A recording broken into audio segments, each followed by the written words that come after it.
નમસ્કાર મિત્રો, જય શ્રી કૃષ્ણ, જય માતાજી, હર હર મહાદેવ. કેમ છો બધા? સ્વાગત છે તમારું અમારા યુટ્યુબ ચેનલની અંદર. અને આજે વાર ગુરુવાર, શુભ દિવસે તમને હું પહેલાં અમારા આપણે મંદિરના દર્શન કરાવું. આજના દર્શન ભગવાનને દૂધ ધરેલું છે અને અત્યારે વાગ્યા છે સવારના 10 અને અત્યારે જો સવારમાં મારા ભાઈ થાળી લઈને હિતુભાઈ કંઈક દેવા આવી ગયા છે. થાળી શું દેવા આવ્યો? હે શું અબ્બા ડબ્બા થાળી દેવા આવ્યા છે. ને અહીંયા નાસ્તો બની ગયો છે. ભાખરી બનાવી છે, કેરી છે, અથાણું છે, ઘી છે. એટલે બધા જો નાસ્તો કરવા અહીંયા બેસી જશું. હજી એક બેન તો ઉઠ્યા છે, આસ્થાબેન, દુરુબેન ઉઠી ગયા છે. અને ચાલો બધા અમે નાસ્તો કરવા બેસી જઈએ. તો ચાલો મિત્રો, અમે લોકો નાસ્તો કરવા બેસી ગયા છીએ. અને નાસ્તામાં જો ભાખરી, કેરી, ઘી, ચા અને અથાણું બધા જો નાસ્તો કરવા બેસી ગયા છે બધા લાઈનમાં. તો ચાલો બધા નાસ્તો કરવા સવારમાં શિરામણ કરી લઈએ બધા. ચાલો નાસ્તો કરવા. આ શું છે બેન? ફ્રોક છે. કોની હાટું? ખાલી આ બધું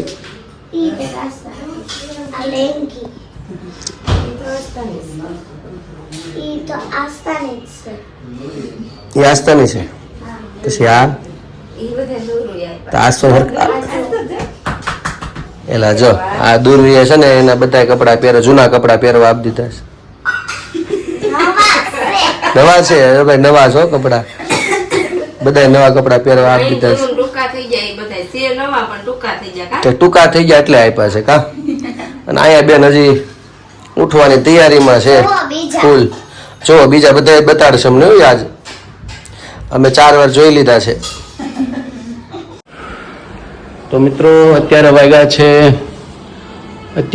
છે 11 અને હું જાઉં છું મારા મોટા શાળા ભાવેશભાઈની ઘરે. કારણ કે 2 કામ છે. એક તો મારે ખુશીબેન જાય છે મામાની ઘરે રોકાવા 2 દિવસ માટે, એટલે એને મૂકવા જાઉં છું. ને ત્યાં ખુશીબેનના ચોપડા આવ્યા છે 10મા ધોરણના ગામડેથી, તો એ લેવાના છે. એટલે 2 કામ એક સાથે કરવા જાઉં છું. તો અત્યારે જાઉં છું, મૂકીને આવું, પછી આપણે પાછા મળીએ. તો મિત્રો અત્યારે થયા છે બપોરના 1 અને અહીંયા બધી રસોઈ તો બની ગઈ છે.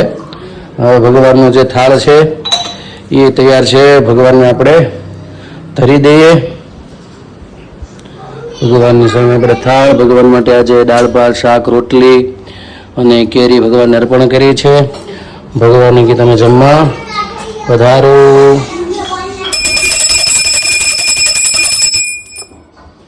ચાલો ભગવાનને થાળ ધરાઈ ગયો છે. હવે ધીમે ધીમે બધા બાળકો જમવા બેસશે. આ બાજુ જો બધા લાઈનમાં ગોઠવાઈ ગયા છે. જય શ્રી કૃષ્ણ બધાને. હા, કેવા તોફાન કરો છો? બહુ બધા. કેટલીક વાર છે વેકેશન ખુલવાની? 9 દિવસ. અમારે જ ઉપાધિ ને, ત્યાં સુધી અમારે સહન કરવાના કે કરવા પડશે? 9 દિવસ કરવા પડશે હજી. હવે 9-10 તારીખમાં લગભગ બધાને સ્કૂલ ખોલી જતી હશે. ઘણાને 3 તારીખે ખુલી જાય છે. એટલે હવે 9 દિવસ છે હજી, બધાને મોજ કરી લે. પછી બધી બકરીઓ ડબ્બે પૂરાઈ જાય, ટાઈમ ટુ ટાઈમ બધું થાય જે કંઈ થશે એ. અને આ વખતે લગભગ પાછી બપોરની સ્કૂલ થવાની છે, એટલે બપોરના સ્કૂલે જ હશે, એવી રીતનું છે બધું. અને હવે બધાને જમવા બેસાડવાની તૈયારી. એટલે મારા પપ્પાને આગળ જમવા બોલાવતા છે, એટલે જમવા બોલાવી લો હું. શું કહો બેન તમે? હવે પછી 9 તારીખ પછી સ્કૂલ ચાલુ થાય પછી તો રમવાનું નહીં મળે. એવું છે? રમવાનું મળે જ ને, શું કામ ન મળે? સવારે તો પૂતા હોય, બપોરે સ્કૂલે જવાનું, પછી સાંજે તો લેસન કરવાનું, અને બપોરે સ્કૂલનું લેસન કરવાનું. એટલું બધું ટાઈમ ટેબલ આવી ગયું છે? હા. ઓહો, તો બેનને ઉપાધિ આવી ગઈ છે અત્યારથી. 9 દિવસ પછીની બધું ટાઈમ ટેબલ આવું બધું નક્કી કરી લીધું છે ભણવાનું. ચાલો તો અમે આગળ જમવા બેસું. અને મારા પપ્પા નથી, એવું છે. તો મારા પપ્પા નથી એટલે કે મને એમ બોલે રૂમમાં સૂતા છે, પણ મારા પપ્પા નથી, બહાર ગયા છે. તો હવે કદાચ અમારે બેસવા થશે કે આ છોકરા પહેલાં બેસશે, એને જમાડીને પછી અમે લોકો જમશું. તો મિત્રો અત્યારે વાગ્યા છે 2:30 અને અમે લોકો નીચે કેરીનો દાબો નાખવા માટે આવ્યા છીએ. તમારે જો આસ્થાબેન ને જાગુ બે કેરીનો દાબો નાખે છે અહીંયા. હાલો કેરી ખાવા. આમ તો લઈ આવ્યા હતા 2-3 દિવસથી પણ કઈ પાકી નહીં, એટલે હવે અત્યારે પાછો દાબો નાખે છે. અચ્છા એવું છે, દાબાની જ છે. પણ આમ ખોલી નહોતી કેરી ને, પેટીમાં રાખી હતી ને એમને પાકવા માટે. હા આ બાજુ મૂકી જા, આ બધી જગ્યા છે. સમજાઈ ગયું. લઈ આવ્યા હતા દાબાની જ કેરી, પણ હવે આજે મૂકીએ છીએ. આમ તો હું હતો નહીં, તે જ આવી ગઈ હતી. ગામડે હતો ને ત્યારે કદાચ મારા પપ્પા લઈ આવ્યા છે. એટલે ત્યારે જો આસ્થાબેનની કામમાં લાગી ગયા છે ભેગા. આસ્થાબેનની કેરી બહુ ભાવે છે. કા ભાવે ને? મસ્ત મસ્ત ભાવે. તો જો એક આ છે અને એક હજી અહીંયા, એટલે 2 કેરી છે. એટલે ડાબુ આગળ નાખી દેશું. જો હવે અમારી કેરી ગોઠવાઈ ગઈ, હવે ગોઠવો પાથરીને આ જો દાબો નખાવી. હાલમાં તો પાછો જે જાડુ કોથળો બીજો પછી કેટલા દિવસે પાછું જોવા આવશો? આ પછી આ માતાજી જોજો, ઘડીએ ઘડીએ જોવા ન આવે, ઊંચો કરી કરી. જો આ માતાજી જે છે ને, આ છે જે છે ને, આ માતાજી છે. 3-4 દિવસે તો પાકશે જ તે. 3-4 દિવસ સારું, તો અમે હવે ડાબો મૂકી દીધો છે અહીંયા. પછી એક કોથળો ઢાંકવો પડશે. હા તો ઢાંકી જોજો. પછી કથા છે મારે 3:30 વાગે, તો કથા કરીને પછી સાંજે આવશું, પછી પાછા મળશું પાછા આપણે. મેળલા કોઈને ન મારો રે મનવા, મેળલા કોઈને ન મારો. સતી પાર્વતી જળ ભરવા ચાલ્યા, સમદરે શબ્દ ઉચાર્યો રે મનવા, મેળલા કોઈને ન મારો. 3 ભુવન નાથની નારી, નો મળો જળ નો ભરનારો રે મનવા, મેળલા કોઈને ન મારો. ગાગર ભરીને સતી પાછા રે વળ્યા, એના અંગમાલા ગોઈંગારો રે મનવા, મેળલા કોઈને ન મારો. ઘેરે આવી સતીએ શિવજીને કીધું, સમદરનો ગર્વ ઉતારો રે મનવા, મેળલા કોઈને ન મારો.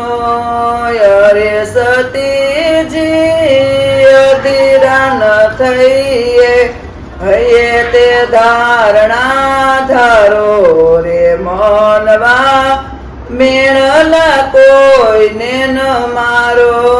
સમદર કિનારે શિવને સમાધિ લાગી, સમદર થઈ ગયો ખારો રે મનવા, મેળલા કોઈને ન મારો.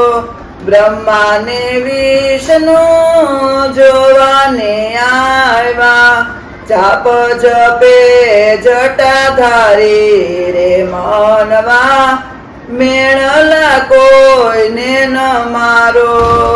જાપ જપે જટાધારી રે મનવા, મેળલા કોઈને ન મારો.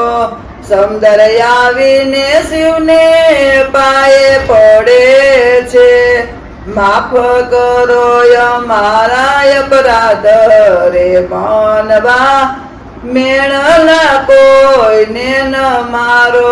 કૃષ્ણ કનૈયા લાલ કી જય. બસ જો એ 6:30 થયા છે હાલના. બાઈ આપણને મસ્ત સરસ મજાનું ગીત સંભળાયું.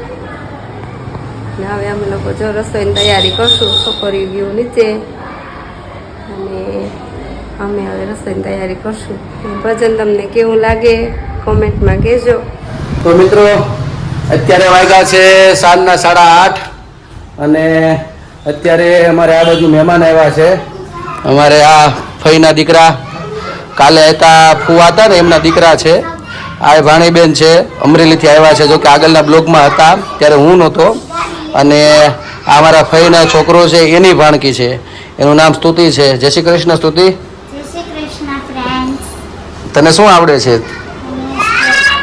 શ્લોક આવડે છે? બોલો બોલો. અવંતિકાર્ય વિહિતાવતારમ મુક્તિ પ્રદાના યસચનાનમ અકાળ મૃત્યુ પરિતાક્ષણાર્થમ વંદે મહાકાલમહાસુરેશમ વંદે મહાકાલમહાસુરેશમ. વાહ, કેટલું સુંદર ગાયું છે. શ્લોક ઘણા હજી આવડે છે અને એને હાર્મોનિયમ પણ આવડે છે. એટલે અમારે સ્તુતિબેન બહુ હોશિયાર છે. એટલે આજ તો આમ જોવો તો મામાને ઘેરે જ આવ્યા છે. તમારે કઈ ભાણુભાને કઈ કેવું હોય છે એવું છે તો ભલે પધાર્યા ભાણુભા. તો ચાલો મિત્રો, આજ માટે એટલું. ફરી મળીશું કાલે નવી મસ્તી સાથે, નવી વાતો સાથે. અને આજે અમારા ભાણીબેન છે એ તમને કહેશે કે અમારી ચેનલને તમે લાઈક કરો, શેર કરો અને સબસ્ક્રાઇબ કરો. હા, તમારી ભાણેબેને કીધું છે તો તમે ચોક્કસ અમારી ચેનલને લાઈક કરજો, શેર કરજો, સબસ્ક્રાઇબ કરજો અને કોમેન્ટમાં તમારું અભિપ્રાય જરૂરથી આપજો. તો ચલો આજ માટે એટલું. આવજો. જય શ્રી કૃષ્ણ.